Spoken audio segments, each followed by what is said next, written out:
আসসালামু আলাইকুম। সবাইকে অনেক অনেক অভিনন্দন জানিয়ে শুরু করছি তৃতীয় বর্ষের ম্যাথমেটিকা ক্লাস।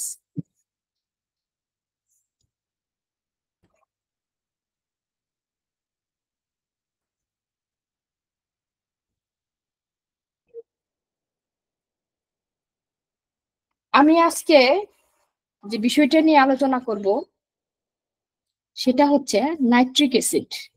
হ্যাঁ, এটা আপনাদের সিলেবাসের ভিতরে আছে নাইট্রিক অ্যাসিড।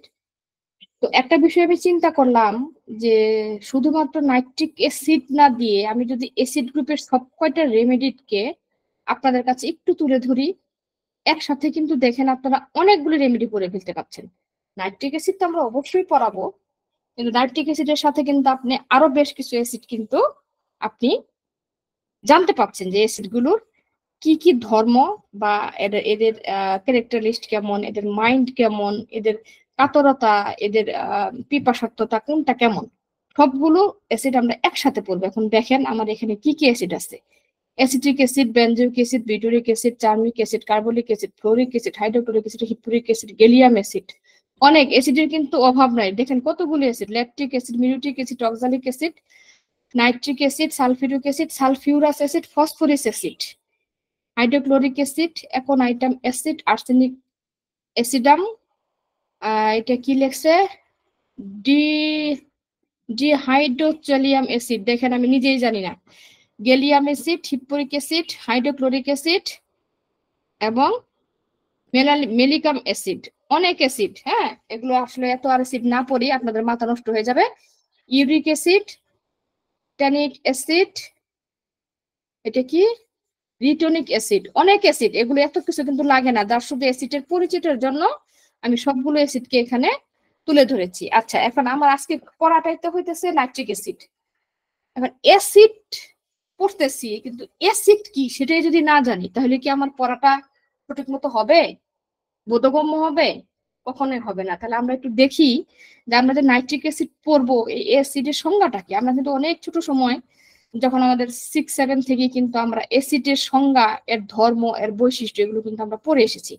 যারা এখানে ব্যাকগ্রাউন্ড সায়েন্স আছেন তারা হয়তো অ্যাসিড সম্পর্কে অনেক ভালো জানবেন, এবং যারা হয়তো প্যাথোলজিক্যালে কাজ করেন বা স্টিল নাও এরকম কোনো রাসায়নিক কোনো কেমিক্যালে কোম্পানিতে হয়তো জব করেন, এরা কিন্তু আরো ভালো করে জানবেন যে অ্যাসিড কি এবং সেটার ধর্ম কি, সেটা কি করে না করে সবকিছু বিস্তারিত।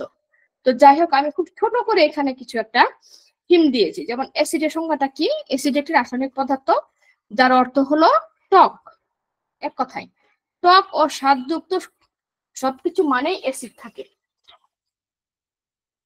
টক এবং স্বাদযুক্ত সবকিছুর মধ্যেই অ্যাসিড থাকে। হ্যাঁ, এসব অ্যাসিড খুব অল্প পরিমাণে থাকে বলে আমাদের কোনো ক্ষতি হয় না। তবে পরীক্ষাগারে ব্যবহৃত অ্যাসিড যেমন সালফিউরিক অ্যাসিড, হাইড্রোক্লোরিক অ্যাসিড ইত্যাদি অত্যন্ত তীব্র, এরা কিন্তু আমাদেরকে খুব ক্ষতি করে। আমি প্রথমে ক্ষমা চেয়ে নিচ্ছি, পাওয়ার পয়েন্টে কোনো প্রেজেন্টেশন দিতে গেলে বাংলা লেখাটা খুব কষ্ট হয়ে যায়, এবং এর জন্য হয়তো কিছু কিছু টুকিটাকি বানান এখানে ভুল হতে পারে। এটা আমার অনিচ্ছাকৃত আর কি, এজন্য আমি আন্তরিকভাবে দুঃখিত। তো দেখা যাচ্ছে যে এই যে যে অ্যাসিড, হ্যাঁ, এই অ্যাসিডটা কিন্তু সবসময়, অনেক সময় দেখা যায় যে স্কিনে লাগলে আমাদের স্কিনেরও ক্ষতি হতে পারে। অতিরিক্ত মাত্রায় অ্যাসিড ব্যবহার করে আমাদের চোখে প্রবলেম হতে পারে। তাহলে এখন আমরা জেনে নেই অ্যাসিডের কিছু বৈশিষ্ট্য।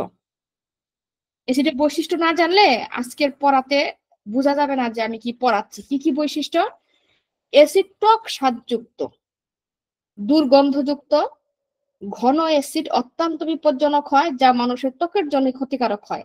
আমরা একটু খেয়াল রাখি, আমরা এই যে যে 6টা বৈশিষ্ট্য পড়বো আমরা, কাইন্ডলি আমি কিন্তু শেষ হলে কিন্তু আমি ধরবো, হ্যাঁ, আজকে প্রেজেন্টেশন থেকে এই 6টা বৈশিষ্ট্যকে একটু খেয়াল রাখি, কারণ 6টা বৈশিষ্ট্য নিয়েই আমি কিন্তু আজকে আপনাদেরকে নাইট্রিক অ্যাসিড বা যেই হোক যে অ্যাসিড গুলির সাথে কিন্তু আমি তুলনা করব। তাহলে কি: অ্যাসিড টকসারযুক্ত, দুর্গন্ধযুক্ত, ঘন অ্যাসিড অত্যন্ত বিপজ্জনক হয় যা মানুষের ত্বকের জন্য খুব ক্ষতিকারক। অ্যাসিড নীল লিটমাসকে লাল করে, তীব্র ঝাঁঝালো এবং জ্বালা পোড়া সৃষ্টি করে। এগুলো হচ্ছে আপাত দৃষ্টি থেকে অ্যাসিডের কিছু বৈশিষ্ট্য। হয়তো আরো আছে, কিন্তু যে বৈশিষ্ট্যগুলো আমাদের লাগবে, যেগুলো আমাদের অত্যন্ত প্রয়োজন, এবং যে বৈশিষ্ট্যগুলো দেখে আমি সহজে একটা রেসিপি চুজ করতে পারবো, তার মধ্যে এই বৈশিষ্ট্যগুলো আমাদের প্রয়োজন।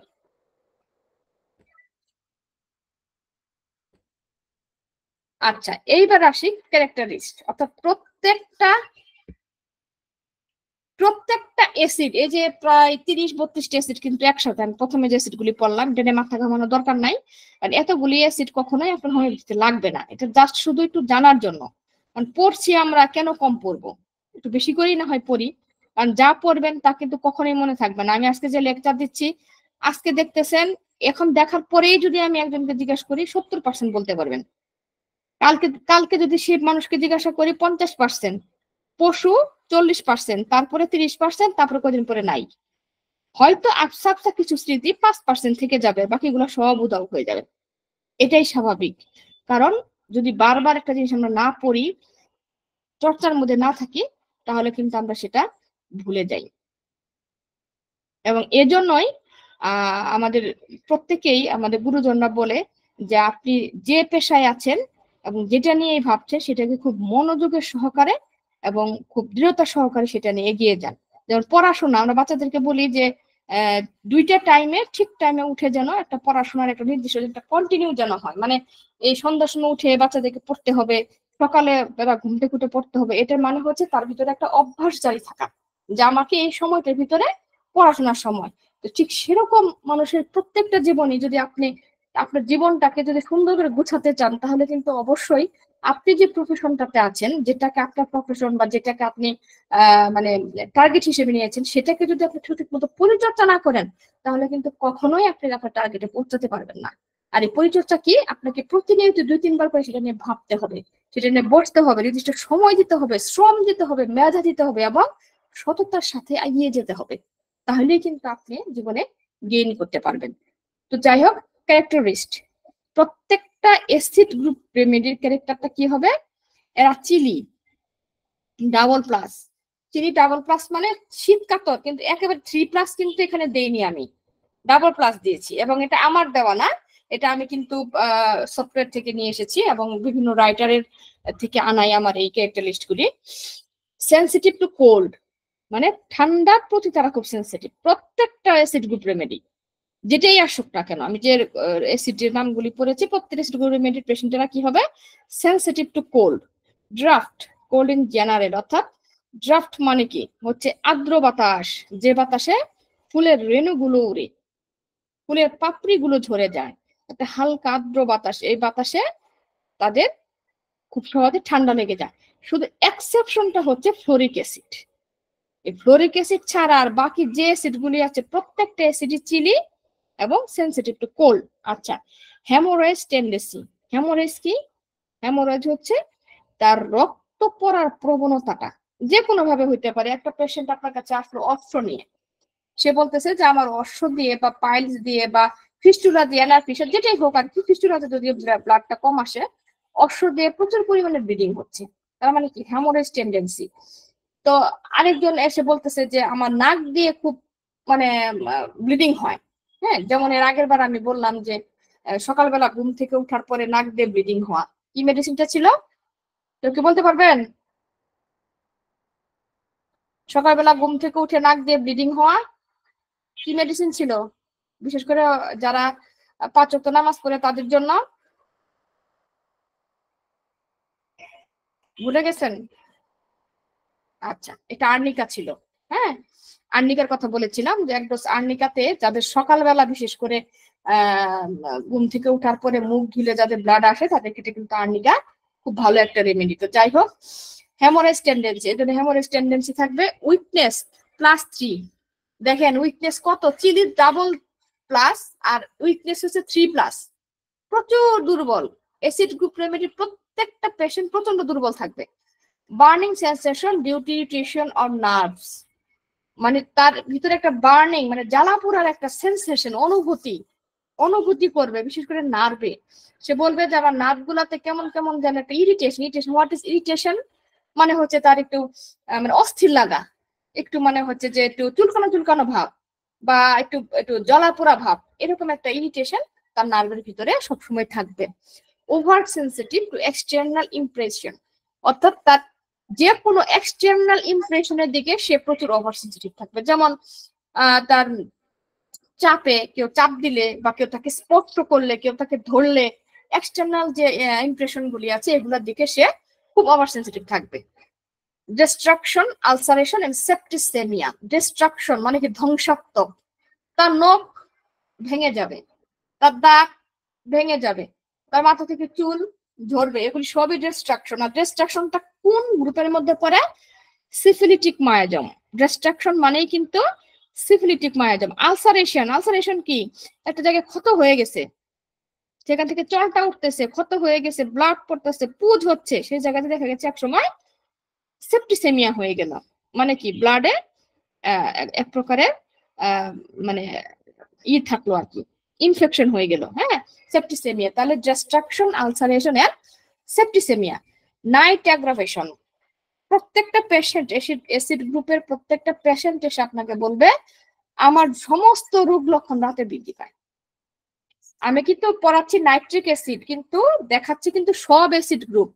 আপনি যদি এখানে ফ্লোরিক অ্যাসিড আসে তাও আপনি কিন্তু রোগী দেখতে পারবেন, কার্বনিক অ্যাসিড আসলেও পারবেন, পিক্রিক অ্যাসিডও পারবেন, কারণ এগুলো প্রত্যেকটা ক্যারেক্টার লিস্ট সেম, সবার এক, শুধু এক্সেপশন যেগুলো সেগুলো আমি দিয়ে রেখেছি। দেখেন, অ্যামোলারেশন, মোশন এন্ড রেস্ট।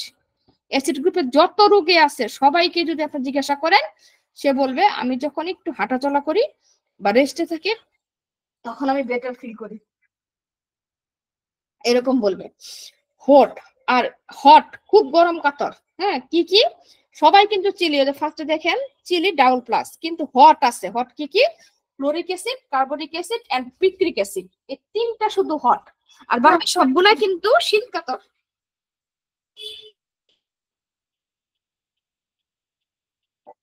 এক সেকেন্ড, আমি একটু সময় নিচ্ছি।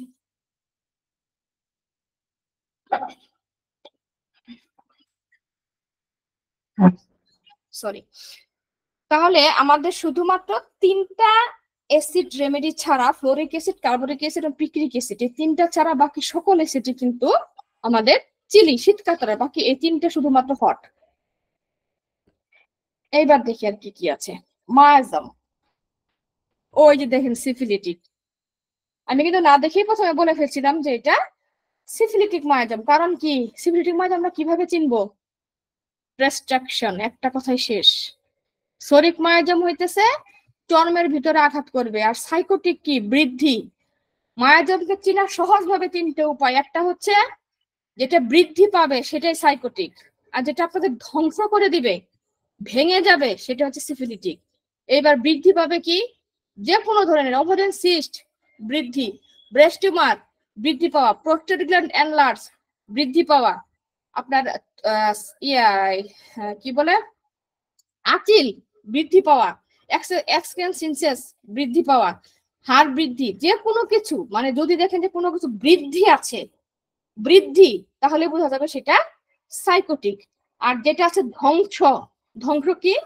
যেমন আপনার এই যে সেপ্টিসেমিয়া, আলসারেশন, ক্ষত হয়ে গেছে, ধ্বংস। ক্ষত থেকে আস্তে আস্তে আস্তে আস্তে আস্তে বড় হইতে থাকবে, বড় হয়েছে ধ্বংস, চুল উঠতেছে, ধ্বংস। আপনার চুলগুলি ঝরে যাচ্ছে, মানে কি? একদমই সেটা ধ্বংস হয়ে যাচ্ছে। একজন খুন করতে যাচ্ছে, খুনি, মার্ডারার, সিফিলিটিক মায়াজম তার, কারণ সে মানুষকে খুন করে ফেলছে, একদম ধ্বংস করে ফেলছে। কারো ব্লাড পড়তেছে প্রচুর পরিমাণের, হ্যামোরেজ হচ্ছে, ধ্বংস। মানে কি? আপনাকে কোন একটা অর্গান সে ধ্বংস করছে। তাহলে দেখেন সিফিলিটিক মায়াজম, সাইকোটিক মায়াজম চিনা কত সহজ। আমরা কিন্তু রুগী দেখলে কিন্তু বুঝতে পারবো যে কোনটা সিফিলিটিক, কোনটা সাইকোটিক। একটা পেশেন্ট আপনার ঘরে আসলো, চেম্বারে আসলো, দেখলেন যে তার চুল নাই, তার টাক মাথা, তার নখগুলি দেখলেন, আপনার নখের ভিতরে নখটি ফাটা ফাটা, সে একটা হাসি দিল, হাসি বলে দেখেন তার দাঁতগুলি ক্ষয় গেছে। আমার কি বোঝার উপায় রইলো যে সিফিলিটিক মায়াজম সে? তাকে আবার সিফিলিটিক গ্রুপের কোনো মেডিসিন তার জন্য আমাকে চুজ করতে হবে? এটার নামই হচ্ছে মায়াজম। এবং একজন পেশেন্টের শুধুমাত্র যে সিফিলিটিক মায়াজমই থাকবে তা কিন্তু না, তার সরিকও থাকতে পারে, সাইকোটিকও থাকতে পারে, টিউবারকুলোসও থাকতে পারে, সিফিলিটিকও থাকতে পারে। চারটা মায়াজম নিয়েও কিন্তু একজন পেশেন্টের কাছে চেম্বারে আসতে পারে। কিন্তু কোন মায়াজমটা তার ভিতরে বেশি প্রমিনেন্ট সেটা আপনাকে ভাবতে হবে।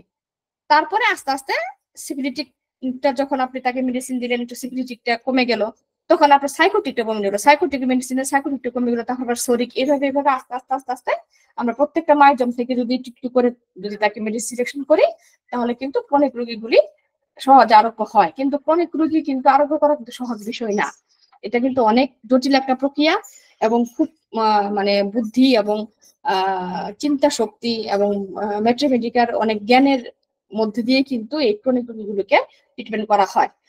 তো যাই হোক, কনস্টিটিউশন, হোয়াট ইজ কনস্টিটিউশন? অনেকেই প্রশ্ন করে ফার্স্ট ইয়ারের স্টুডেন্টেরা বা সেকেন্ড ইয়ার স্টুডেন্টেরা যে ম্যাডাম কনস্টিটিউশন কি, কনস্টিটিউশন কাকে বলে? তো এটা তো আসলে একটা জটিল কথা, কনস্টিটিউশন কাকে বলে। তো এখন আমি আমার মতো করে বুঝাই, সহজ করে বুঝাই, যে ধরেন আমাকে দিয়ে বুঝাই, আমি লাবণী আমিন। এখন আমাকে হয়তো আপনারা ভুলে গেছেন, মানে আমার নামটা আপনার মনে নাই, তাহলে এখন আমাকে আপনি অন্যের কাছে কিভাবে তুলে ধরবেন? প্রথমে আপনি এভাবে বলবেন যে একটা ম্যাডাম দেখছিলাম, সে মতিঝিলের কোনো এক চেম্বারে বসে, এটুকু স্বাভাবিক কথা। হ্যাঁ, মতিঝিলের চেম্বারে বসে। তো এখন আরেকজন শুনে বললো যে আচ্ছা তাহলে রিনা ম্যাডাম, বিনা ম্যাডাম, আয়সা ম্যাডাম, অমুক ম্যাডাম। বলবে না, এগুলো কোনো নামই না, আমার নামটা একটু ভাসতেছে কিন্তু আমি মনে করতে পারতেছি না যে ম্যাডামের নামটা কি। তখন একজন জিজ্ঞেস করে আচ্ছা একটু ম্যাডামের আকৃতিটা বলেন তো। তখন আরেকজন বললেন যে ম্যাডাম তো সবসময় হিজাব পরে আসে, ওই যে ওই জায়গাটাতে বসে বা এইভাবে কথা বলে, ম্যাডামের বয়স কেমন হবে? ম্যাডামের বয়স ধরেন কত হবে, 35 থেকে 35, 36, 37 এরকম বয়স হবে। ম্যাডামের কথা বলে এইভাবে ওইভাবে। এই যে যে এই যে যে এতগুলি Rina madam, Bina madam, Salma madam, Asma madam, এর মাঝখান থেকে যে লাবণী ম্যাডামটাকে বের করলেন, এটা কিভাবে বের করলেন? কারণ লাবণী ম্যাডামের কিছু বৈশিষ্ট্য আছে, আবার রিনা ম্যাডামের কিছু বৈশিষ্ট্য আছে, সালমা ম্যাডামের কিছু বৈশিষ্ট্য। প্রত্যেকটা বৈশিষ্ট্য কিন্তু আলাদা আলাদা, যেটা একজনের সাথে আরেকজনের কখনোই মিলে না। লাবণী ম্যাডামের বৈশিষ্ট্য এই যে সে হিজাব পরে, এই যে তার আমি দেখেছিলাম এরকম, তখন কিন্তু আরেকজন ঠিকই চিনল, ও আচ্ছা আচ্ছা আচ্ছা, আপনি লাবণী ম্যাডামের কথা বলছেন, চিনতে পারছি, উনি এরকম এরকম না, এই হিজাব টিজাব পরে, এই যে মাঝে মাঝে লেকচার টেকচার দেয়, আমরা তো প্রায় দেখি উনি এই যে অনুশোধনে বসে। তখন বলবেন যে হ্যাঁ, এটাই হচ্ছে Labani madam. That is mean constitution. আপনি এই যে 12 জন ম্যাডামের মধ্যে থেকে যে একজন ম্যাডামকে খুঁজে বের করলেন, এটা কিভাবে খুঁজে বের করলেন? এটা সম্পূর্ণ তার হাঁটা চলা, তার কথাবার্তা, তার ব্যবহার, তার বাহ্যিক যে তার একটা গুড লুকিং, সবকিছু ভিত্তি করে কিন্তু আপনি থেকে খুঁজে বের করলেন। এবং এটা কিরেন কারণে 10 জন মানুষ যদি পিছন থেকে হাঁটে, আমরা কিন্তু মুখ না দেখো পিছন থেকে ডাক দিতে পারি, ওই যে আমাদের জামাল স্যার যাচ্ছে, ওই যে আমাদের জয়ন্তদা যাচ্ছে, ওই যে আমাদের হুসেন ইসা যাচ্ছে, কিভাবে জানি আমরা? কারণ আমরা তার সাথে পরিচিত। আমি কিন্তু মুখ দেখিনি, তারপরে 10 জন লোক যদি যায়, 10 জন লোকের থেকে কিন্তু আমি হোসেনি স্যারকে, হয়তো জয়ন্ত দাকে, হয়তো আমাদের যে নাসির স্যারকে, যারা আছেন আর কি, যারা সাথে সারান দিকে থাকা হয়, তাদেরকে কিন্তু আমি ঠিকই খুঁজে বের করতে পারবো। তার কারণ হচ্ছে আমি প্রত্যেকের কনস্টিটিউশন সম্পর্কে জানি। তাহলে এটাই হচ্ছে দ্যাটস মিন কনস্টিটিউশন। আমার মনে হয় এর থেকে সহজ করে বোঝার মতো আর কোনো কিছু নাই। তাহলে এই কনস্টিটিউশনটা কি? lean thin tubercular constitution with stiff shoulder and premature old low, অর্থাৎ সে শুকনা থাকবে। টিউবারকুলার কনস্টিটিউশন কি? এটা তার একটা বিশাল ব্যাপার। টিউবারকুলার কনস্টিটিউশন হচ্ছে তার শুকনা থাকবে, সে টিউবারকুলার ধাতু, মানে যক্ষা রোগীদের মতো যেরকম একটু কি বলবো, একটু মনে হয় স্বাস্থ্যহীন, একটু শুকনা, একটু ক্ষয়প্রাপ্ত, দাঁত ক্ষয় যাওয়া, যেটা আমি বললাম এরকম। এবং সে যখন হাঁটবে তখন একটু উঁচু করে হাঁটবে এবং তাকে দেখে বয়সের থেকেও একটু বেশি বৃদ্ধ মনে হবে। এটাই হচ্ছে তার কনস্টিটিউশন। তার কি? অ্যাসিড গ্রুপের কনস্টিটিউশন। আচ্ছা, এবার আমি আসি মাইন্ড। খুবই খুবই খুবই ইম্পর্টেন্ট একটা বিষয়, এটা হচ্ছে মাইন্ড। মাইন্ড কি? পোর মেমোরি। সবার অ্যাসিড গ্রুপের যতগুলি রেমেডি আছে সবারই মেমোরি খুব পোর, এবং কি এদের খুব মানে ডিস্ট্রাকশন ভিত্তিক, এদের খুব পাওয়ার। হ্যাঁ, এরা যখন চিন্তা করে তখন সবসময় ডিস্ট্রাকশন নিয়ে চিন্তা করে। মানে কি? ধর্মু মারমু সারমু, এলাকার লিডার, ক্যাডার, আরে বাবা এত কথা বলার সময় টাকা দিবেন কাজ করবো, মানে কি টাকা দেন পেটে পিঠেটা ছুরি মেরে চলে আসলাম, এই যে একটা ডিস্ট্রাকটিভ চিন্তা ভাবনা। হ্যাঁ, এই ধরনের চিন্তা ভাবনা তারা সবসময় বহন করে, এবং তাদের ভিতরে কি? Lack of concentration. তারা কিন্তু কখনো কোনো ব্যাপার কনসেন্ট্রেশন দিতে পারে না, কারণ এদের মধ্যে ধৈর্য কম। সিফিলিটিক পেশেন্ট যারা আছে তাদের মধ্যে ধৈর্য খুবই কম, তারা কিন্তু কমান্ড মানে দিতে পছন্দ করে, শুনতে পছন্দ করে না। আপনি তাকে বুঝায় বলবেন যে এলাকার মধ্যে অমুক আছে, অমুকের বাড়িতে যা, তার কাছে কিছু টাকা পাইলাম, টাকা দিতে চাইলো না, তার একটু বুঝায় সুঝায় শুনে দেখ আমার পাওনা টাকা দিয়ে উদ্ধার করতে পারোস কিনা। একজন সিফিলিটিক মায়াজমের যে রুগী, সে এত কথা আমার কাছে শুনতেই যাবে না। সে বলবে কি করা লাগবে বলো, জামু থাপ্পড় দিয়ে টাকা নিয়ে চলে আসবো, শেষ, রফা দফা। এই হচ্ছে সিফিলিটিক টেন্ডেন্সি মানুষের কথাবার্তা। মানে তারা, তাদের এত কথা শোনার সময় নেই, তারা যাবে কাজ শেষ করে চলে আসবে। কিন্তু সাইকোটিক কিন্তু তাই না। সাইকোটিকের পেশেন্টেরা কি করে, তারা ভাবে, তারা পরিকল্পনা করে। যতগুলো খুন হয় তার মধ্যে কিন্তু প্রথম এবং প্রধান ক্যারেক্টার হচ্ছে সাইকোটিক। তারা কি করবে, নকশা করবে যে আমি অমুকের কাছে এটা করব, যতগুলি খারাপ আছে। আমি কিন্তু মাইন্ড বলছি এখানে, কিন্তু আবার আপনারা অন্য কিছু মিন করেন না, যেহেতু এটা আবার ইউটিউবে চলে যাবে, অনেকে অনেক কিছু মানে ভাবতে পারে। আমি জাস্ট এখানে মাইন্ডের কথা বলতেছি, অন্য কিছু না। মাইন্ড কারো ভালোও থাকতে পারে, মন্দ থাকতে পারে। সাইকোটিকের মাইন্ড যেটা, সেটা নিয়ে আমি আলোচনা করছি। তারা হচ্ছে কি, তাদের ভিতরে একটা, ওরা সবসময় প্ল্যানিং করে আগাবে। যে কোনো কিছু, একটা ভালো প্ল্যানিং হতে পারে, খারাপ প্ল্যানিং হতে পারে, প্ল্যানিং করে আগাতে এরা পছন্দ করে। এরা ভাববে একটা সময় নিয়ে, হুট করে আপনি একটা যে প্রশ্ন করবেন, হুট করে সে উত্তর দিবে না। সেটা চিন্তা করবে যে না, আমাকে যমুকে প্রশ্নটা বললো, এটা কি হতে পারে, এটা আমি একটু চিন্তা করে তারপর উত্তর দিই। এবং সে খুব সুন্দর মতো সবকিছুকে নিয়ে প্ল্যানিং করবে, তার লাইফ নিয়ে, তার ফ্যামিলি নিয়ে, তার বাচ্চাদের নিয়ে, তার এবং তার প্রফেশন নিয়ে, এবং কার সাথে কথা বলবে সেখানেও কিন্তু খুব প্ল্যানিং করে চলবে। কিন্তু সিফিলিটি কিন্তু তা করবে না। সিফিলিটি কোনো প্ল্যানিং নাই, সে হুটহাট করে ফেলবে। আর এদিকে শরিক কি করবে, শরিক তো বোকা, শরিক এসব ভাববেই না। ওর মনে যেটা আছে সেটাই বলে দিবে, চট করে কথা বলে ফেলবে, চট করে। তার এগুলি ভাবনারও সময় নাই, আর এগুলি প্ল্যানিং করারও তার সে ভাববে না, কারণ সে একদম বোকা টাইপ মানুষ থাকবে শরিক মায়ের পেশেন্টরা। তাহলে দেখেন, আমি পড়াচ্ছি কিন্তু নাইট্রিক অ্যাসিড, কিন্তু এখানে আমি গ্রুপ রেমেডি পড়াই ফেললাম, এবং সাথে কি আপনাদের কিন্তু মায়াজমটাও কিন্তু খুব সহজভাবে বুঝাই যাওয়ার চেষ্টা করছি যে কোনটা কোন মায়াজম। ইরিটেবিলিটি অর্থাৎ কি, খিটখিটে মেজাজ, ওই যে সিফিলিটিক টেন্ডেন্সির কারণে কিন্তু তাদের খিটখিটে মেজাজ থাকে। তারা সহজে কিন্তু মানে কোনো কিছু করতে পারে না, মানে মনে করতে পারে না। তারা মেজাজ খিটখিটে থাকবে। তাদের কিন্তু স্মৃতিশক্তিও খুব বেশি দুর্বল থাকবে। হ্যাঁ, স্মৃতিশক্তি খুব দুর্বল থাকবে, ভুলোমনা থাকবে। ওভার সেন্সিটিভনেস, অর্থাৎ প্রত্যেকটা জিনিসের প্রতি ওভার সেন্সিটিভ থাকবে। যেমন ওই যে আমি প্রথমেই বললাম যে এক্সটার্নাল বিষয়গুলোর প্রতি তার ওভার সেন্সিটিভ থাকবে। যেমন কেউ স্পর্শ করা, তাকে কেউ একটু চাপ দিয়ে ধরলো, টাচ করলো, বা বা কোনো কিছুতে সে একটু আটকে গেল, যেটাই হোক, তার ওভার সেন্সিটিভ। প্রত্যেকটা বিষয়ে তার কথাবার্তা ওভার সেন্সিটিভ, তার চলাফেরা ওভার সেন্সিটিভ, সবকিছুতে সে ওভার সেন্সিটিভ থাকবে। সিফিলিটিক কোয়ালিটিস লাইক, অর্থাৎ ধ্বংসাত্মক একটা মানুষের যেরকম একটা মনোভাব থাকে, ঠিক সেরকম মনোভাব থাকবে প্রত্যেকটা রেমেডি। হেটফুল, অর্থাৎ কি, ঘৃণা করে। তারা প্রচন্ড ঘৃণা করে অন্যকে। তারা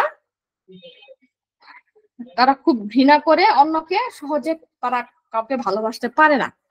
যেমন এখানে শুধুমাত্র সিফিলিটিক কারণে কিন্তু তারা অন্যকে ভালোবাসতে পারে না, ভালোবাসতে পারে না বলেই কিন্তু তারা অন্যের ক্ষতি চায়, অন্যের ধ্বংস চায়। কারণ আপনি যদি আপনি যদি একটা বন্ধুকে প্রচন্ড ভালোবাসেন, আপনি যদি আপনার ফ্যামিলির কাউকে ভালোবাসেন, আপনি কি পারবেন তাকে ধ্বংস করতে, তার বিরুদ্ধে তার কোনো ক্ষতি করতে, তাকে মারতে বা তাকে খুন করতে? কখনোই পারবেন না, কারণ আপনার ভিতরে তার সেই ভালোবাসাটা আছে।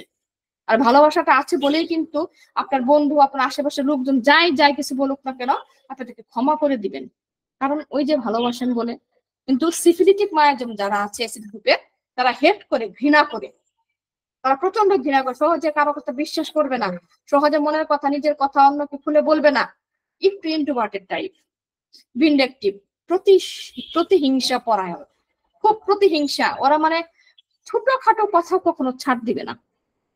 এই অ্যাসিড গ্রুপ রেমেডি পেশেন্টদের ছোটখাটো বিষয়ে কখনো ছাড় দিবে না। তারা ছাড় দিতে জানে না কিভাবে ছাড় দিতে হয়। ইরিটেবল, এটা আমি বলেছি। ডিস্ট্রাকটিভ কোয়ালিটিস, মানে সবকিছু তারা ধ্বংসাত্মক। তারা রাগ করবে, টেবিলের কাছে একটা হয়তো একটা গ্লাস রাখছে, ঠাস করে ফেলে ভেঙে ফেলবে। মোবাইলটা আছে, ভেঙে ফেলবে। আপনার যে কিছু আছে ছিঁড়ে ফেলবে। মানে ওদের প্রত্যেকটা আচরণই হবে ডিস্ট্রাকটিভ। সবাই তো রাগ করে, কিন্তু এক একজনের রাগে কিন্তু এক এক ধরনা। কেউ রাগ করে দেখবেন ঘর থেকে বের হয়ে যাচ্ছে, কেউ রাগ করে বসে পড়ছে, কেউ রাগ করে নীরবে চোখ দিয়ে পানি ফেলছে, কেউ শুধু ঝগড়াই করছে কমনলারি, আবার দেখবেন কেউ রাগ করে নিজেকে নিজের গায়ে ছুরি মারছে বা অন্যকে মারছে, কেউ আবার রাগ করে দেখবেন পাথর হাতের কাছে যা থাকবে সব জিনিস ছুঁড়ে ফেলে দিবে। সো এই যে রাগ, এই রাগ থেকেও কিন্তু আমরা একটা রেমেডি কিন্তু চুজ করতে পারি যে কার কোন রাগের ক্যাটাগরিতে তার কোন রেমেডি ইউজ হবে। তো ইনশাল্লাহ এটা নিয়েও আমি একদিন আপনাদেরকে পড়াবো। আগে আপনাদের পাঠ্য বইয়ের যে সিলেবাস অনুযায়ী পড়ানোটা সেটাকে আগে শেষ করি। অনেক পড়াশোনা, পড়ার কোনো শেষ নাই। তারপরে আমরা ইনশাল্লাহ আমাদের সেই জায়গাগুলোতে চলে যাব। Self egoism and attending thoughts pressure shanking in port, মানে হচ্ছে সে তার যে কোনো বিষয়ে খুব ইগোতে লাগে, মানে আপনি তাকে ছোট্ট একটা বিষয় নিয়ে কথা বলবেন, সেটা প্রচন্ড তার ইগোতে লাগবে। এবং এটা নিয়েই কিন্তু সে মানে সারাদিন ভাববে, চিন্তা করবে, ভাববে, প্রচন্ড পরিমাণে মানে ইগো তার ভিতরে কাজ করবে। ডিপ্রেশন, লেসন এন্ড রিজেকশন, অর্থাৎ লিস্টলিস এন্ড রিজেকশন মানে হইতেছে তার সবসময় একটা ডিপ্রেশন কাজ করবে, হতাশা কাজ করবে।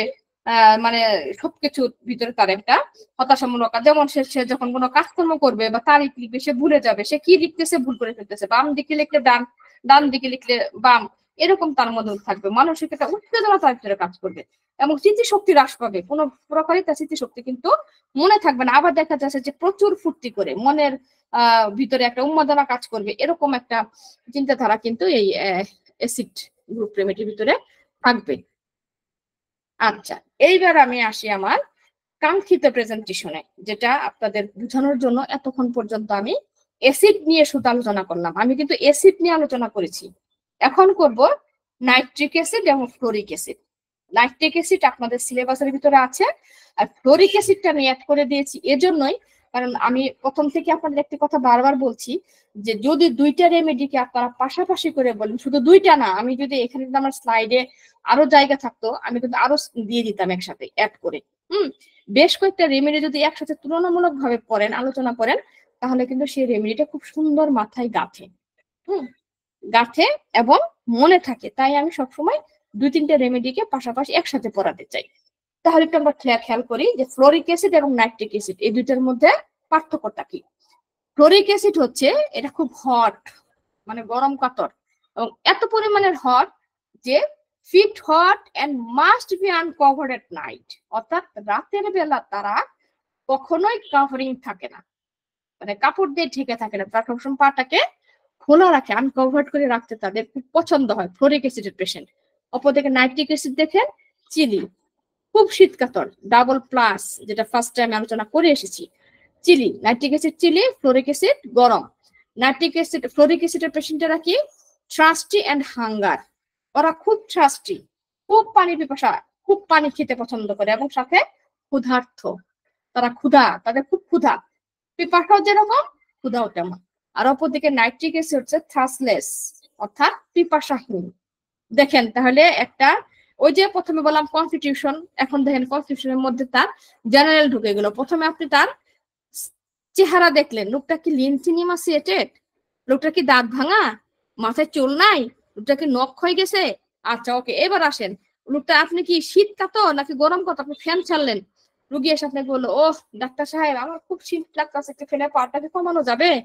আরেক রুগী এসে বললো না না না আমার খুব গরম, ফ্যান কমানো যাবে না। তাহলে আমি ধুয়ে নিলাম একজন নাইট্রিক অ্যাসিড, একজন ফ্লোরিক অ্যাসিড। এখন এক পেশেন্টে বারবার এসে সে পানি খাচ্ছে, একটু পরে হয়তো বা একটা ব্যাগ থেকে সে পিৎজা বের করে খাচ্ছে, বার্গার বের করে খাচ্ছে, বা কিছু খাচ্ছে, একটু ঘন ঘন খাচ্ছে। আরেক পেশেন্ট হচ্ছে সে পানিই খাচ্ছে না, সে থার্স্টলেস। তাহলে কি আমার বোঝার বাকি রইলো যে একটা নাইট্রিক অ্যাসিড, একটা ফ্লোরিক অ্যাসিড, ধরেন নাইট্রিক অ্যাসিড এবং ফ্লোরিক অ্যাসিড দুইটা রুগী আপনার চেম্বারে আসছে, দুইটাই অ্যাসিড গ্রুপের রেমেডি, তাহলে আপনি কিভাবে নাইট্রিক অ্যাসিড আর ফ্লোরিক অ্যাসিড আলাদা করবেন, যে কোনটা ফ্লোরিক অ্যাসিড আর কোনটা নাইট্রিক অ্যাসিড? তাহলে এটুকু আলাদা করার জন্য কিন্তু আপনি তার কিন্তু ঘুম কেমন, তার ক্ষুধা কেমন, তার পিপাসা কেমন, তার কাতরতা কেমন, সবকিছু কিন্তু আপনাকে জানতে হবে। কারণ প্রথমে যে কথাগুলি আপনাকে বললাম, লিনথিনিমাসিয়েট, দাঁত ভাঙা, এটা সব গ্রুপের মধ্যেই থাকবে, নাইট্রিকের মধ্যেও থাকবে, ফ্লোরিকের মধ্যেও থাকবে, সবগুলির মধ্যেই চুল পড়া থাকবে, হয়তো দাঁত ক্ষয় থাকবে, নখ ভাঙা থাকবে। দেখুন এতগুলি অ্যাসিডের মধ্যে আমি কিভাবে আমার কাঙ্ক্ষিত রেমেডিটা খুঁজে পাবো? এর জন্য কিন্তু এত কিছু। আচ্ছা এবার আসেন, আপনি তাকে জিজ্ঞাসা করলেন যে আপনার যে এই যে অফেন্সিভ ডিসচার্জ, হ্যাঁ মানে ডিসচার্জ অফেন্সিভ কি, তার প্রস্রাব পায়খানা, আপনি তো প্রস্রাব পায়খানা ঘুম খাওয়া দাওয়া স্বপ্ন এগুলো তো নিবেনই, কারণ এটা তো কেস টেকিং এর একটা মূল বিষয় যে আপনি কি কি তার কাছ থেকে হিট করলেন। এখন প্রস্তাব জিজ্ঞেস করতে গেলেন, সে জিজ্ঞেস করলো যে হ্যাঁ আমার তো অ্যাক্রিড এবং অফেন্সিভ ডিসচার্জ, তার প্রস্তাব প্রচুর পরিমাণে দুর্গন্ধ এবং সাথে কি অ্যাক্রিড। অ্যাক্রিড মানে আমরা বুঝি অ্যাক্রিড মানে একটু ঝাঁঝালো গন্ধ। আর অপরদিকে নাইট্রিক অ্যাসিডটা কি শুধু অফেন্সিভ, অ্যাক্রিড না। একটু খেয়াল করি আমরা, হ্যাঁ একটা হচ্ছে অফেন্সিভ মানে কি দুর্গন্ধ, এজ ইউজাল প্রস্রাব পায়খানা ঘাম এগুলো দুর্গন্ধই থাকবে, এগুলো কি দুর্গন্ধ ছাড়া হয় কখনো?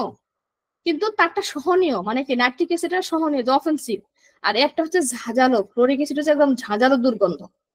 অর্থাৎ দুইটা অ্যাসিডই কিন্তু আমরা আলাদা করতে পারবো, এবং এই গন্ধের কারণে কিন্তু আমরা এক একটা ফুলের গন্ধ যে এক একটা আমরা বুঝতে পারি।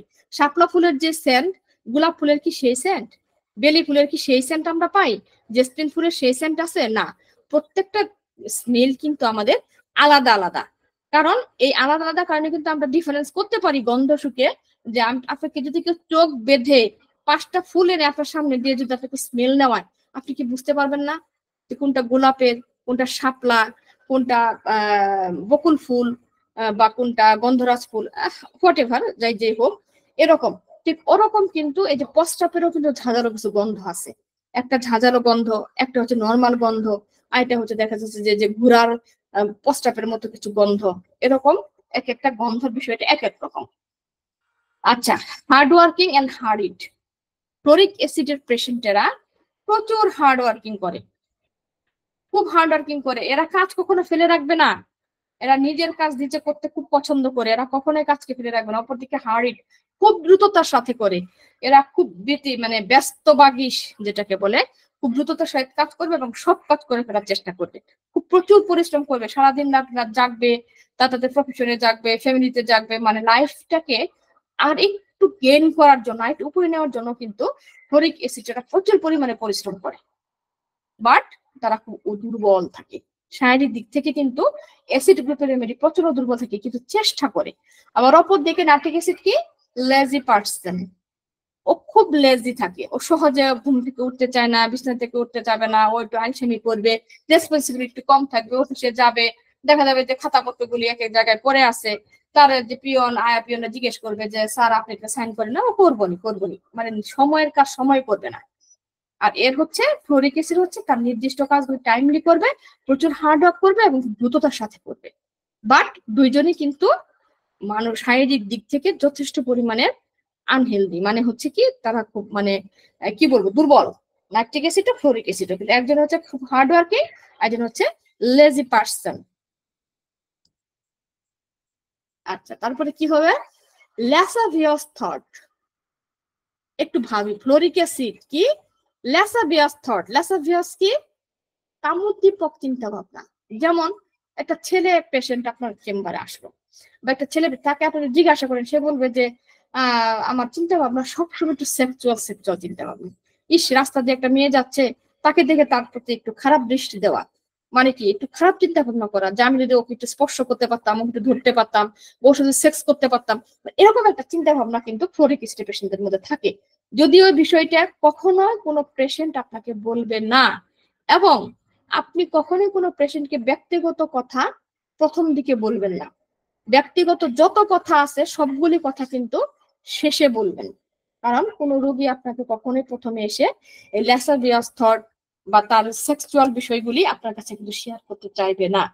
তাহলে এটা থেকেও কিন্তু আমরা জানতে পারতেছি যে ফ্লোরিক অ্যাসিড কেমন এবং নাইট্রিক অ্যাসিড কেমন। অপরদিকে নাইট্রিক অ্যাসিডের পেশেন্টেরা কি করবে, তারা সবসময়ই তাদের হেলদি নিয়ে এনজাইটি থাকবে, তাদের স্বাস্থ্য নিয়ে, যা আমার স্বাস্থ্যটা একটু দুর্বল, ওই যে লেজি পার্সন, খুব লেজি, সবসময় বসে থাকে, সে তার মধ্যে ঠিক মতো কাজ করতে পারে না, এদিকে উইকনেস সবসময়, সে সব তার স্বাস্থ্যটাকে নিয়ে ভাবে যে আমি আমার স্বাস্থ্যটা দুর্বল হয়ে যাচ্ছে দিন দিন, আমি কি পারবো সবকিছু করতে। মনের দিক থেকেও কিন্তু এরা একটু মানে কি বলবো জোর কম পায়, তো জোরটা কিন্তু এদের কিন্তু কম থাকে। তো যাই হোক, পেপটিক আলসার, শোর thought, inflammation of the joint. হ্যাঁ, ফ্লোরিক অ্যাসিডের বেশিরভাগ পেশেন্টেরই পেপটিক আলসার থাকে এবং গলায় ক্ষত থাকে। আর কি থাকে, ইনফ্লামেশন অফ দ্য জয়েন্ট, মানে কি প্রত্যেকটা জয়েন্টে ইনফ্লামেশন হয়, যেমন কনুয়ে, হাতের কবজিতে, হাঁটুর ভাঁজে, অর্থাৎ যতগুলি জয়েন্ট আছে সে জয়েন্টে ইনফরমেশন দেখা যায়। ইনফরমেশন কি? রেড, সোয়ালিং অ্যান্ড পেইন, এই তিনটে মিলে যখন কোনো ঘটনা ঘটে তখন তাকে আমরা সাধারণত ইনফ্লামেশন বলে থাকি। আর অপরদিকে নাইট্রিক অ্যাসিড কি? ফিশার অ্যাবাউট দ্য লিপ, মানে কি? ঠোঁটের এক পাশে ফাটা। এই যে দেখেন আরেকটা কনফিউশন বের হয়ে গেল, রোগী আসলো, আপনি তাকে দেখলেন যে তার ঠোঁট ফাটা, ঠোঁটের এক সাইডে ফাটা বা ঠোঁটের ভিতরে ঘা, আমরা যেটাকে ঠোঁটের ঘা বলি। অনেক রোগী আসে ঠোঁটের মধ্যে ঘা, ঠোঁটে ফেটে গেছে। এখন যদি আপনি তাকে জিজ্ঞাসা করেন যে সে শীতকাতর, সে বলতেছে ফ্যানটা একটু অফ করেন, আমার খুব শীত লাগে, তার পানি পিপাসা কম, সে তার রোগ নিয়ে ভাবতেছে, তার প্রস্রাবের দুর্গন্ধ আছে, আপনি কি তাকে নাইট্রিক অ্যাসিড দিবেন না? এখানে কি আরো কোনো কিছু প্রয়োজন আছে? বাকি সবকিছু মিলে গেলে তো বোঝাই যাচ্ছে যে সে নাইট্রিক অ্যাসিডের পেশেন্ট। আর এটা হচ্ছে কি? Inflammation of the joint, specially at the corners of mouth. হ্যাঁ, ঠোঁটের কর্নারে, আর শুধু ঠোঁটের কর্নার না, প্রত্যেকটি কর্নারে কর্নারে তার মানে ফেটে যাবে। যেমন 2 আঙ্গুলের জয়েন্ট, 2 আঙ্গুলের মাঝখানে ঘা হওয়া বা ফেটে যাওয়া, এটাও কিন্তু একটা কর্নার। হ্যাঁ, এটাও ফেটে যাচ্ছে। নাকের কর্নারে, যে নাকের দুই পাশের জয়েন্টের এদিকে ফেটে যাচ্ছে, ঠোঁটের দুই পাশের জয়েন্টে ফেটে যাচ্ছে। কানের লতি, কানের যে আমরা যে মেয়েরা যে ইয়াররিং পরে তার একটু নিচে দুই পাশের জয়েন্টে ফেটে যাচ্ছে। তার মানে প্রত্যেকটা কর্নার্স, হ্যাঁ, বিশেষ করে specially at the corners of the mouth, অর্থাৎ মুখের যে দুই পাশে কর্নার, এটা স্পেশালি বলছে, স্পেশালি দুইটা জায়গায় তার ফেটে যাবে। কিসের? নাইট্রিক অ্যাসিডের পেশেন্টদের। আচ্ছা, তার ফ্লোরিক অ্যাসিড পেশেন্ট আবার কি? এটা হচ্ছে ইনটলারেবল ইচিং স্ট্রেচিং স্ট্যাপলার লাইক পেইন, মানে হচ্ছে তারা প্রচুর পরিমাণে চুলকাবে তাদের শরীর, ফ্লোরিক অ্যাসিডের পেশেন্টদের। হ্যাঁ, ফ্লোরিক অ্যাসিড পেশেন্টদের প্রচুর পরিমাণে চুলকাবে এবং তাদের ব্যথাটা হচ্ছে স্ট্যাপলার লাইক, হ্যাঁ সরি স্প্রিন্টার লাইক, আমি সরি ভুল বলেছি, স্টিচিং স্প্রিন্টার লাইক, মানে একদম ওই যে স্প্রিন্টার তো বুঝি আমরা, একদম ওই যে ইয়ের মতো খুঁচানো পেইন, খুঁচানো ব্যথা থাকবে ফ্লোরিক অ্যাসিড পেশেন্টদের মধ্যে। আর ফ্লোরিক অ্যাসিড পেশেন্টরা কিন্তু প্রচুর পরিমাণে অ্যালকোহল এবং এক্সাইটিং ড্রিঙ্কস খেতে পছন্দ করে। এখন প্রশ্ন করতে পারেন যে এই যে দেখেন খাবার, এই খাবার থেকেও কিন্তু আমরা ধরে নিতে পারি। কারণ দেখেন একবার ভাবেন, ফ্লোরিক অ্যাসিড পেশেন্টরা কিন্তু ল্যাসাবিয়াস থট, তাদের চিন্তাধারা কি? ল্যাসাবিয়াস, মানে তারা কি খারাপ কিছু নিয়ে চিন্তা করে, সেক্সুয়াল চিন্তা ভাবনা করে, কারণ তারা অ্যালকোহল পছন্দ করে। একটা মানুষ যখন কোনো অ্যালকোহল খায় তখন কি তার ভিতরে কি কোনো ভালো চিন্তা আসবে? সে কি ভালো কোনো চিন্তা করবে? এবং দেখেন এক্সাইটিং ড্রিঙ্কস, কি এক্সাইটিং? সেক্সুয়াল এক্সাইটিং ড্রিঙ্কস গুলা তারা খুব বেশি পছন্দ করবে। সে বলবে আমার বিয়ার বা কোনো ধরনের শ্যাম্পেন বা যে কোনো যে খাবার গুলা খেলে মোট কথা সেক্সুয়াল দিক থেকে ইনক্রিজ হয়, এই ধরনের খাবার এই ফ্লোরিক অ্যাসিডের পেশেন্টরা খুব বেশি পছন্দ করবে। তাহলে এখানে তার বোঝার উপায় হলো না। অপর দিকে দেখেন নাইট্রিক অ্যাসিড কি? নাইট্রিক অ্যাসিড হবে ক্র্যাভিং ফ্যাট সল্টি, এরা বিশেষ করে যে টক সিলেটও খায়, ক্র্যাভিং ফ্যাট সল্টি, অর্থাৎ একটু সল্টি জাতীয় খাবার এবং ফ্যাট জাতীয় খাবার। আর এই যে এখানে আমি ডাস্ট এন্ড সিলেট, টক এবং সিলেট যে দিছি, এখানে দেওয়ার কারণ হচ্ছে যে এই লক্ষণটা বেশিরভাগই প্রকাশ পায় প্রেগনেন্সি থাকা অবস্থায়। আমার কাছে একটা রুগী আসছিল যে প্রেগনেন্সি ছিল প্রায় 6.5 বা 7 মাস এরকম। তো ওনার একটা লক্ষণ ছিল যে উনি ওনার বাড়ি গ্রামে ছিল, তো দেখা গেছে যে গ্রামের বাড়িতে এঁটেল মাটি থাকে না পুকুরে পারে, উনি করতো কি এঁটেল মাটি খেত প্রেগনেন্সি থাকা অবস্থায়। তো এটা নিয়ে দেখা গেছে যে ওনার হাজবেন্ড এবং ফ্যামিলি সবাই খুব টেনশন যুক্ত ছিল যে উনি প্রেগনেন্সি কন্টিনিউ করছে এই অবস্থাতে, 7 মাস চলতেছে, তো 3-4 মাস থেকে নাকি উনি এরকম লুকায় লুকায়, কাকে দেখায় না দেখায়, উনি লুকায় লুকায় কিন্তু এই চক্কার সিলেট খাইতো। এখন অনেক পেশেন্টদের, অনেক যারা প্রেগনেন্সি কন্টিনিউ করেন তাদের কিন্তু একটু সাধারণত তাদের ভিতরে যে কিছু হরমোনাল ডিসঅর্ডারের কারণে তাদের রুচির পরিবর্তন হয়, তাদের মাইন্ড পরিবর্তন হয়ে যাবে। এটাকে কিন্তু আমরা কখনোই তাকে আমরা ভর্ৎসনা করব না। হ্যাঁ, এই বিষয়গুলোকে কিন্তু যদি আমরা তাকে ভর্ৎসনা করি যে আহারে দেখেন অমুকের ইয়ে বলে পাগল হয়ে গেছে, একদমই যে মাটি খাইতেছে, তাহলে কিন্তু এটা আপনার দৃষ্টিকোণ থেকে ভুল। কারণ এখানে সে কিন্তু বিভিন্ন ধরনের অ্যাটিটিউড করতে পারে। আমার দেখার মতো আমারই একজন নিকট আত্মীয়, আমি বলবো না এখানে, নিকট আত্মীয়, আমি দেখেছি সে যতবার প্রেগনেন্সি কন্টিনিউ করছে ততবার সে পাগল হয়ে গেছে।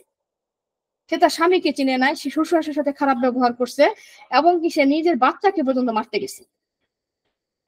আবার যখন তার প্রেগনেন্সি কন্টিনিউ হওয়ার পরে সে যখন আবার বাচ্চা, যখন যেই মাত্র সে বাচ্চা মানে সুস্থভাবে দুনিয়াতে আসছে, সে সুস্থ স্বাভাবিক।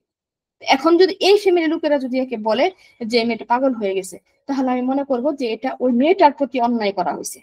কারণ এটা তার হরমোনাল ইমব্যালেন্স, এই সময় তার অনেক কিছুই লাগতে পারে, অনেক কিছুই ঘটতে পারে, যেটাকে কখনোই আমরা প্রাধান্য দিব না। এবং ওই সময় যদি আপনি একটিবার যদি তার ফ্যামিলিকে বুঝাতে পারেন যে আপনার ভুল করছেন, আপনি হয়তো ভাবছেন যে এই মহিলা পাগল হয়ে গেছে, সে কেন মাটি খাচ্ছে বা কেন সে শ্বশুর শাশুড়িকে ঝগড়া করছে বা মারামারি করছে, তাহলে এটা মনে করবো যে এটা ওনার উপর অন্যায় করা হচ্ছে। কারণ এটা তার প্রেগনেন্সি থাকা অবস্থায়, প্রেগনেন্সি যখন সে বাচ্চা সুন্দরভাবে দুনিয়াতে আসবে, তখন দেখবেন আবার এটা সব ঠিক হয়ে যাবে। তো এগুলো কিছু কিছু রোগীদেরকে আমাদের ম্যানেজমেন্ট দিতে হবে। আমরা শুধুমাত্র কিছু ওষুধ দিলাম, কেস টেকিং করলাম, রোগীকে ছেড়ে দিলাম, এর নাম কিন্তু একজন ভালো ডাক্তার না। আপনি ডাক্তার, অবশ্যই আপনার একটা গুরুত্বপূর্ণ দায়িত্ব আপনার প্রতি আছে। একটা রোগী আপনার কাছে আসছে তার সমস্ত বিশ্বস্ততা নিয়ে, যে আমি যার কাছে যাব সে কি আদৌ পারবে আমাকে ভালো করতে। এখন আপনি এই বিষয়গুলো দেখলেন, দেখে আপনি নিজেই বলে ফেললেন যে আরে আপনি তো পাগল। পাগল না হইলে কি আপনি এই অবস্থায় 7 মাসে বাচ্চা পেটে নিয়ে কি আপনি ইয়েতে এঁটেল মাটি গিয়ে খান? তাহলে সেই রোগীটা কিন্তু আপনার কাছে প্রচন্ড হার্ড হইলো, আর আপনি নিজেও কিন্তু বুঝলেন না যে এটাও তার একটা সিমটম। এই সিমটমের কারণে তার মধ্যে এটা হয়েছে। বরং আপনি তাকে এনশিওর করেন যে না, এটা কোনো সমস্যা না, আপনার যেহেতু গর্ভবতী যার কারণে সমস্যাটা হচ্ছে, আর আপনার ফ্যামিলিকেও আমি সুন্দরভাবে বুঝিয়ে দিব। একটা জিনিস খেয়াল রাখবেন, ফ্যামিলি আপনার কথা যতটুকু মূল্যায়ন করবে, ফ্যামিলি কিন্তু একটা রোগীর কথা ততটুকু মূল্যায়ন করবে না। এটা বাস্তব এবং চিরন্তন সত্য। তো যাই হোক, এবং আমি সেই রুগীটাকে ভালো করতে পেরেছিলাম আলহামদুলিল্লাহ। আমি জানি না তখন আমি কি মেডিসিন তাকে দিয়েছি, আমার মনে নাই। তবে আমি পরবর্তীতে দেখলাম যে নাইট্রিক অ্যাসিডে তার মধ্যে এটা আছে। এটা অনেক আগের কথা, আমার প্রায় 7-8 বছর আগে প্রথম দিক প্র্যাকটিশনের সময় আমি রুগীটা পেয়েছিলাম আর কি। সরি। আচ্ছা, তাহলে কি হবে? ফ্লোরিক অ্যাসিডের হচ্ছে হাঙ্গার অ্যাগ্রাভেশন। মানে কি? তার খাইলেই বৃদ্ধি হয় সবকিছু, বাট সে খায়। ওই যে বললাম যে সে তার প্রচুর থার্স্টি এন্ড হাঙ্গার, মানে সে পানিও খাবে, খাবারও খাবে, আবার খাইলেই তার রোগ লক্ষণ বাড়বে। কি মজার বিষয় না? খেতেও চায় আবার খাইলেও বাড়ে। আবার নাইট্রিক অ্যাসিড কি? Milk aggravation. নাইট্রিক অ্যাসিড রোগীরা যদি দুধ খায়, তাহলে কিন্তু তার যে কোনো রোগ লক্ষণ কিন্তু বেড়ে যায়, সে কিন্তু সেটাকে কখনোই নিতে পারে না। অপরদিকে ফ্লোরিক অ্যাসিডটা কি? Falling of this alopecia areata. অর্থাৎ অ্যালোফেসিয়াটা কি? অ্যালোফেসিয়াটা হচ্ছে ওই যে চুল পড়া। হ্যাঁ, যেটা আমি বললাম, মাঝখান থেকে যদি কারো চুল পড়ে যায়, তাহলে আমরা সেটাকে অ্যালোফেসিয়া বলি। হ্যাঁ, দেখা গেল যে এক মাঝখানে সারা চুল আছে, মাঝখান থেকে হয়তো তার ভিতরে এই চুলটা নাই। এটা কিন্তু ফ্লোরিক অ্যাসিড পেশেন্টের মধ্যে প্রচুর থাকে। এবং এই যে আরেকটা আমি বলে দিই, যাদের মাথায় টাক থাকে, টাকালা মাথা আমরা জানি, এই টাকালা মাথার ক্ষেত্রে কিন্তু ফ্লোরিক অ্যাসিড কিন্তু খুব ভালো কাজ করে, যদি আপনি লক্ষণ পান বাকিগুলো। আর নাইট্রিক অ্যাসিডটা কি? রেকটাল ওয়ার্ডস এবং অ্যানাল। হ্যাঁ, অ্যানাল ফিশার ফিস্টুলা আমি যেটাই বলি না কেন, সেটা হচ্ছে কি তার রেকটাল অ্যানার্স কি তার রেকটালে, হ্যাঁ মানে পায়খানা রাস্তায় তার ওয়ার্ডস থাকে, মানে ছোট ছোট ওয়ার্ডস হয়।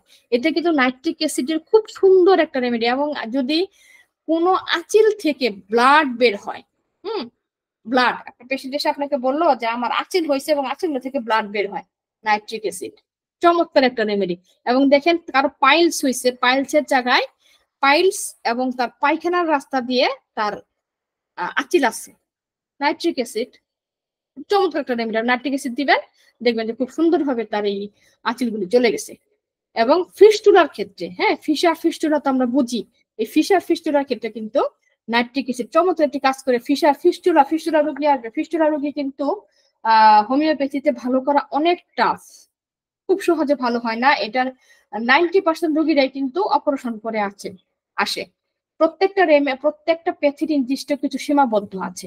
আপনি যদি বলেন যে হোমিওপ্যাথিতে সব ভালো করে দেয়, এটা আপনার গোড়ামি, এটা অবশ্যই গোড়ামি। কারণ হোমিওপ্যাথিতে এমনও কিছু রোগ আছে যেগুলো হয়তো ভালো করা সম্ভব নয়, তবে ম্যানেজমেন্ট দিয়ে রাখা সম্ভব।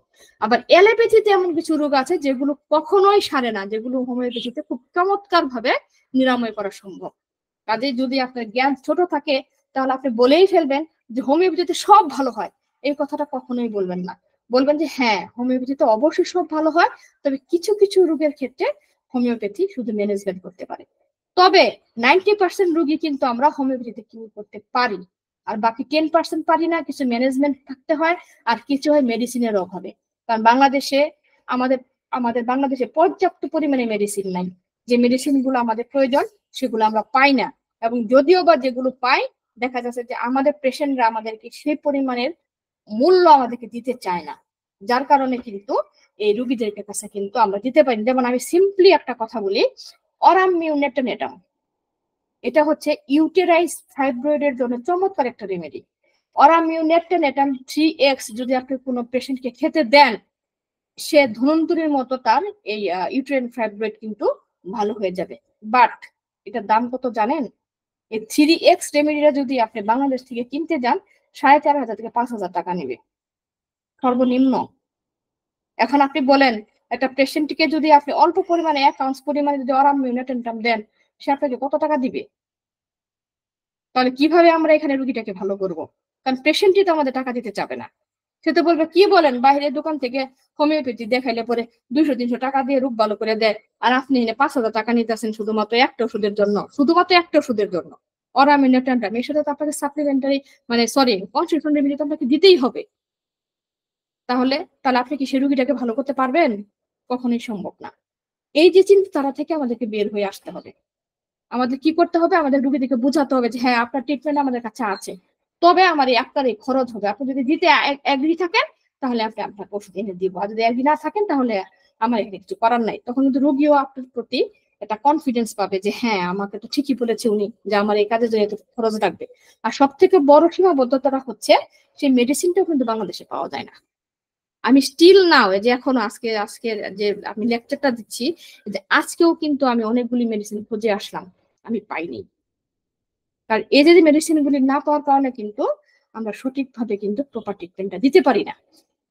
তো যাই হোক, এনার হচ্ছে ফ্লোরিক অ্যাসিড হচ্ছে ডিসকালার্ড অফ ব্রেকিং টিথ, বিশেষ করে নেইল।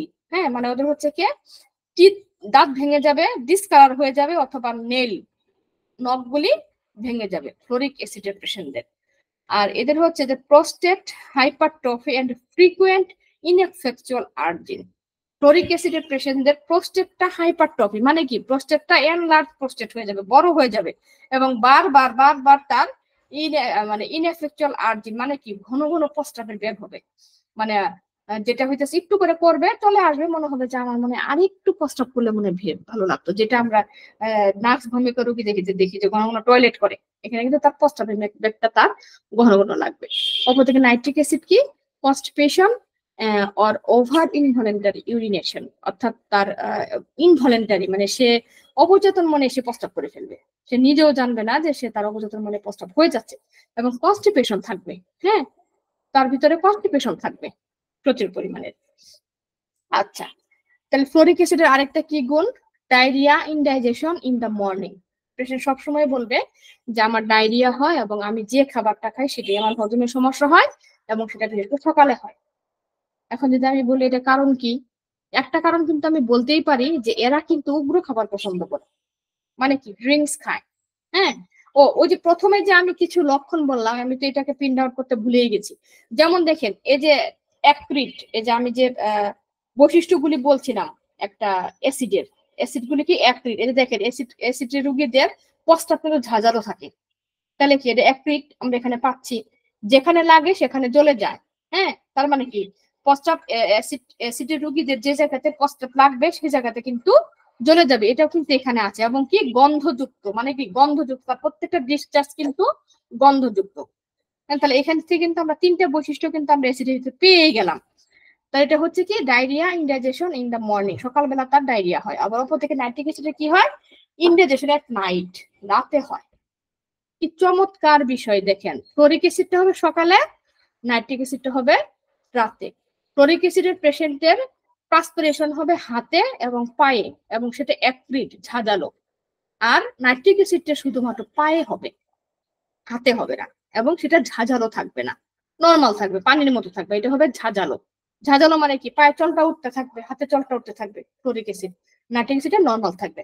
এবং লাইক এ হর্স ইউরিন মানে কি তার যে গন্ধটা করবে সেটা হচ্ছে ইয়ের গন্ধের মতো, এই যে ঘোড়ার প্রস্রাব যে গন্ধটা সে গন্ধের মতো। Discharge bloody red colour, fluoric অ্যাসিডের পেশেন্টদের ডিসচার্জ হবে ব্লাডি রেড কালার, মানে কি যে কোনো ডিসচার্জ বের হলে সেটা একটু লালটে লালটে হবে, রেড কালার। আর অপর দিকে এর হবে বোল্ড ব্ল্যাক কালার, হ্যাঁ, ব্লাডটা হবে ব্ল্যাক কালারের, মানে একটু কালো কালো কালার। নাইট্রিক অ্যাসিডের হচ্ছে কালো কালার আর ফ্লোরিক অ্যাসিড হচ্ছে রেড কালার। হ্যাঁ, এবং হেডেক সাফার ফ্রম ইউরিনেশন, প্রচুর পরিমাণে তার ইউরিনেশন হবে ফ্লোরিক অ্যাসিডের পেশেন্টের।